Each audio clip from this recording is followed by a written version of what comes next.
Rita de Cássia. Homem hospitaleiro, amigo sincero e de ótima formação, vovô Leão atraía muitas amizades, como a do pintor italiano Ottavio Victori. Otávio residia no Rio de Janeiro e durante as visitas que fazia à sua namorada, uma professora de Passa Quatro, hospedava-se na Fazenda dos Pinheiros. Deslumbrado com a construção, o artista ítalo-brasileiro se oferece para pintar o interior da casa. A entrada, sala de visitas, sala de jantar. Pela obra, que durou 3 meses do ano de 1924, Victor cobrou apenas 2 contos de réis. Na construção da nova sede, os irmãos gêmeos Augusto e Josi participaram ativamente. Inclusive, construíram um carrinho puxado a cabrito e carneiro para transporte de tijolos. O veículo substituía os carros de bois, quando estes estavam ocupados em outras tarefas. Pedras brancas e redondas, o cascalho rolado, foram buscados na cachoeira da fazenda para calçar o jardim em frente à casa. Era um lugar aprazível, onde se via os peixes no chafariz, onde o perfume das flores acalmava o espírito e os beija-flores buscavam-lhe os néctar. Era uma fazenda de grande porte, com uma atividade econômica intensa. Na agricultura, a fazenda se autoabastecia de legumes e verduras das mais diversas espécies, que eram cultivadas na chamada horta de couve. A horta até hoje é irrigada pela água abundante trazida por curva de nível da cachoeira próxima. Um grande pomar oferecia laranja de várias qualidades: limão, manga, jambo, banana, mamão e uva. Árvores de essências raras, por não sofrerem a ação dos cupins e carunchos, foram cultivadas para uso na própria fazenda. Havia ainda a criação de gado de corte, de ovinos e caprinos que eram tosqueados e a lã vendida em Resende Costa para a fabricação de colchas, de suínos e aves como galinhas caipiras, d'Angola, patos, perus e marrecos. Do leite ordenhado, a Fazenda dos Pinheiros fabricava o queijo e a tradicional manteiga marca Leão, que era comercializada no Rio de Janeiro pelas casas Lopo Martins e Casa Fernandes. Seus produtos também eram vendidos no norte de Minas.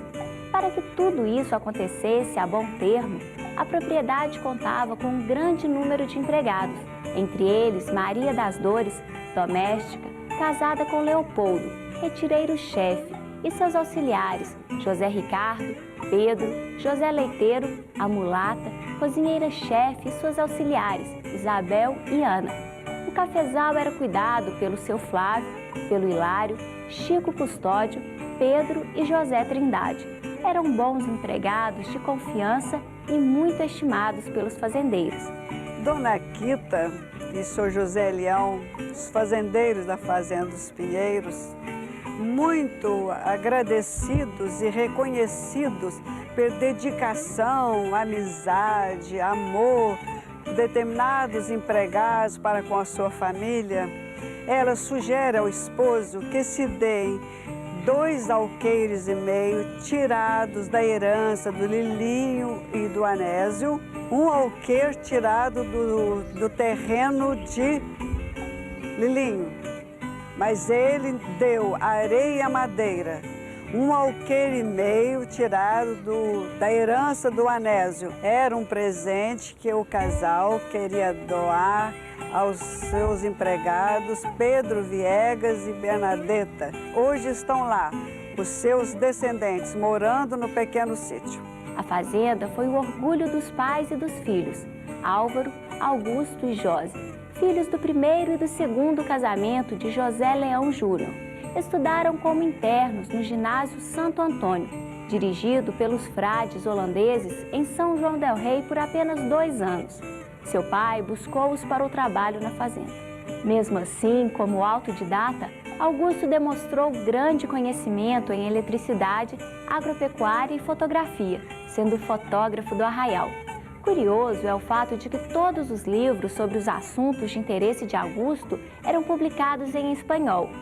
Ainda que tenha interrompido os estudos de Augusto, José Leão sempre se preocupou com a educação de seus filhos.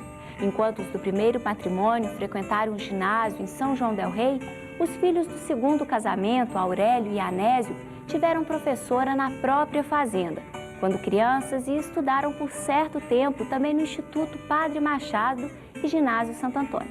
Depois daquela viagem a cavalo, Nair chega finalmente à Fazenda dos Pinheiros. Que beleza de fazenda, de grande porte, muitos empregados, muitas atividades e a simpatia do casal. Gente acolhedora, amiga, delicada, de fino trato. É um lar feliz com crianças e jovens. Ali ela lecionou durante 2 anos, foi muito feliz. De 1925 a 1926, a professora Nair lecionou para os filhos de José Leão e de seus empregados e para os filhos de fazendeiros vizinhos. As aulas eram em horário integral, que eram ministradas num quarto desocupado para esse fim, além de Anésio e Aurélio, Margarida e Mariquita, sobrinhas de José Leão, José Mulato e Pedro Ricardo, filho de empregados da fazenda, e Moacir, Francisquinho, Anita e Valdemar, filhos de João Batista dos Santos e Maria Augusta, proprietários da fazenda Água Limpa, para onde Nair vai no ano seguinte, para continuar a lecionar, inclusive para os filhos dos empregados. Diz o provérbio que a mulher sábia constrói o seu lar. Assim o fez Dona Maria Augusta. Ela era uma mulher intuitiva, amorosa, compreensiva, bondosa e exigente, mãe de 10 filhos. O concurso primário daquela época alfabetizava os filhos dos empregados, além de ensinar às domésticas as artes do costurar e remendar. Dinâmica, auxiliava o esposo na administração da fazenda. Seu João Batista dos Santos, conhecido por João Avelino, apelido, dizem, originário do nome de seu pai, como não podia deixar de ser, não ficava para trás. Homem inteligente, responsável com a família e os negócios, idealista, de fé profunda, altruísta e amigo sincero, sobressaiu-se como vereador em São João del Rei. Por estas e por outras tantas qualidades, em 1963, seu João Avelino foi indicado pelo governador do estado para prefeito intendente de Ritápolis, isto é, aquele que deveria organizar a escrituração para a primeira eleição do prefeito nomeado daquele lugar. Em 1 de setembro de 1963, o farmacêutico Benedito de Oliveira assume a prefeitura da cidade de Ritápolis. Os dois, João e Maria Augusta, educaram seus filhos para futuras famílias, para a sociedade, para Deus e para a pátria. Nossa infância foi também na fazenda da Água Limpa, de São João Avelino e Dona Maria Augusta. Como nós éramos felizes ali. E admirávamos pela educação, pela delicadeza, pela alegria, pela felicidade do casal e dos filhos. Nós nos entendíamos muito bem. Dona Maria Augusta, preocupada com a alfabetização das suas empregadas, das crianças, dos filhos empregados, também se dedicava a ensiná-los a leitura e a escrita. Durante o dia, nos intervalos, as suas empregadas aprendiam corte, costura, remendar.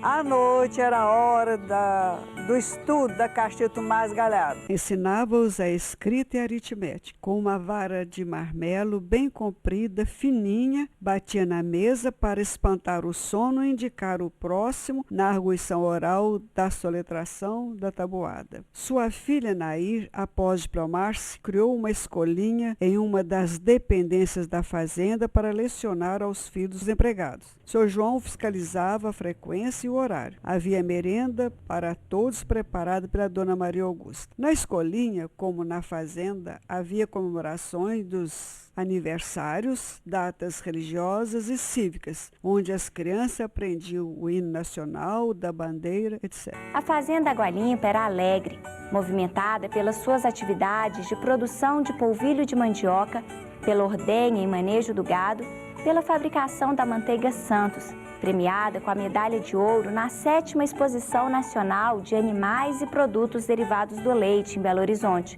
A manteiga era comercializada no Rio de Janeiro com os Duartes, comerciantes portugueses, e pelas crianças, primos, amigos e namorados, que junto aos pássaros, às águas e à natureza enchia um ambiente de felicidade e união familiar.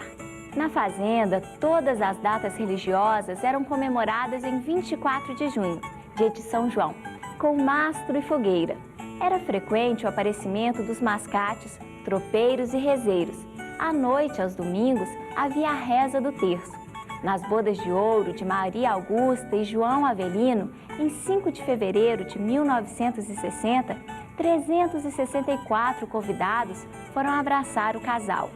Um deles, Bianco, sobrinho de Dona Maria Augusta em poesia, disse que quem havia de dizer que neste mesmo lugar, há 50 anos atrás, um casamento veio arrasar.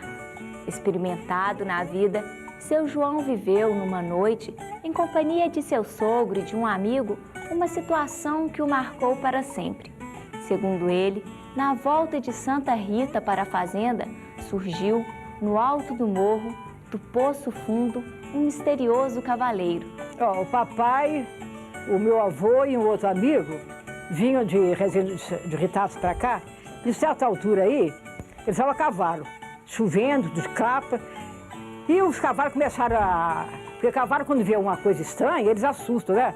Eles assustam e queria sair, eles segurando a rédea, custaram ter mão no cavalo. E nisso formou uma sombra assim, um cavaleiro do lado deles. Um cavaleiro, não falava nada, o papai perguntou, ele não respondeu. E sem responder às interrogativas de seu João, o cavaleiro pôs-se a segui-los. Até que, depois de passarem por uma porteira, perceberam que o cavaleiro não fizera o mesmo. Ele desaparecera. Seu João procurou o vigário, Monsenhor Fernandes, e lhe relatou o acontecido. O vigário aconselhou a celebrar missas para as almas. Bons tempos devem ter sido. Um gostinho de saudade. Por falar em saudade, vamos voltar à história da Dona Nair. Após lecionar na Fazenda Água Limpa, Nair, altruísta e cheia de ideais, é convidada pelo senhor João Avelino para lecionar em Santa Rita do Rio Abaixo. Lá, teria sua casa para morar e a sala de aula seria a metade de sua sala de visitas. No princípio do Arraial de Santa Rita, as escolas funcionavam em salas de aula na residência das professoras. Ali, essa escola funcionava no horário integral, com orientação e fiscalização do inspetor escolar, que mandava buscar em casa o aluno que faltasse às aulas. Depois, as escolas se tornaram reunidas e funcionaram na casa da Dona Bier, na Casa Grande. E ela foi a primeira diretora das escolas reunidas. Muitas foram as dificuldades encontradas no Arraial de Santa Rita.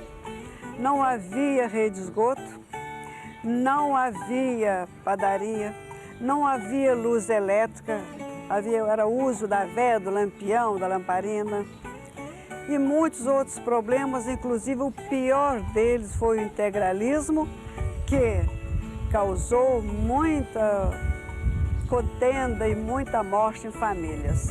O integralismo chega a São João del Rei e ao distrito. O integralismo foi um movimento político brasileiro inspirado no fascismo europeu muito atuante na década de 1930. Seu líder e fundador era Plínio Salgado e sua expressão partidária era a Ação Integralista Brasileira. Foi o único partido nacional legalmente reconhecido em 1934, quando foi recusado o registro ao Partido Comunista. Seus adeptos usavam camisa verde. Sua bandeira era um retângulo azul que tinha no cetro sigma, letra grega, sobre um círculo branco. Mas a idealista e amorosa professora cumpriu seu dever com amor e veneração pelos seus alunos e colegas. No primeiro dia de aula,